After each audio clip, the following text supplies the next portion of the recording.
So, wait, should I look past you? Should I look into the camera? What do you? Well, look into the camera. Okay. So No, look past me. Past? Look past me now. Oh, past you? I think looking into the camera is probably best. Yeah, okay.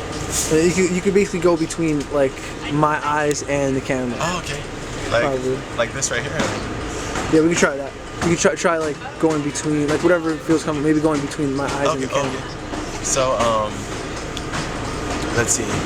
This is basically for a fundraising video for a Kickstarter campaign to be able to write a book about Occupy Wall Street. My experience in Occupy Wall Street up to this point, and what I hope to capture is the different types of people who are involved and the different types of stories going on. And what I noticed when I started blogging daily since January 9th, I started actually documenting my experiences here, is I was getting a lot of stories from a lot of different types of people.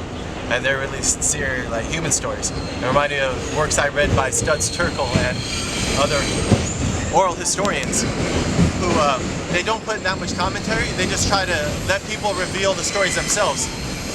And so I thought the greatest way to promote that is doing a day in the life of an organizer in Occupy Wall Street. So just go through the day and talk to people or document what's going on and let those stories be shown. And then writing is just another medium to let those stories be shown. So that's what we're doing today, is we're basically going around, we're going to gather some good stories. We're going to look at where people are organizing and what they're doing, and try to talk to as many people as I know, and then tell them about the project too. And tell them that I want to write about Occupy Wall Street, my experience since November 1st. And so what do they think I should include in a book project like that? So that they sort of make the project their own too.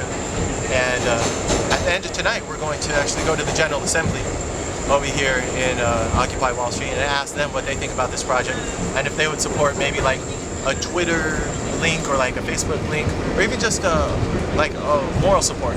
Just say they promote the project. It'll be interesting just to have that feedback. Because a lot of people in the movement are wondering how we can fund ourselves and still be activists. And they're wondering, are we going to have to go to outside donors, outside funding?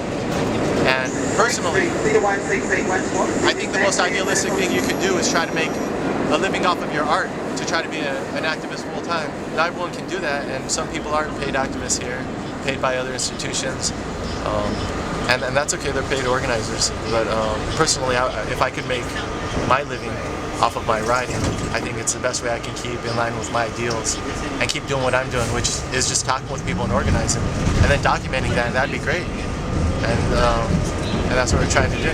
Now that's the idea about the Kickstarter, is to sort of to kickstart that type of segue into living your values and being able to live off of them. And yeah, it's an interesting concept. And in that, we're going to talk about a little bit of class, of privilege, of ideology, of people's thoughts on money, people's thoughts on how you should make a career, how you should organize. Hopefully we get some good stories today. Tell me about your book. Oh, go ahead. Tell me about your book. Oh, my book. So the book that I'm working on, it's called Occupy Kiss, an anarchist blog from OWS. And the reason why Occupy Kiss is because the blog that I was starting was Occupy Kiss for Keep It Simple Stupid. The idea that to try to give someone the simple picture of the movement, because I think that's the responsibility of a writer, is to translate a complex subject to layman's terms, to try to communicate that to the reader. So if someone picks up the book, they want to know more about Occupy Wall Street or the Occupy movement in general. My job as a writer is to try and break it down for them, try to explain the concepts, because to try to take them through and show them the world that we're living.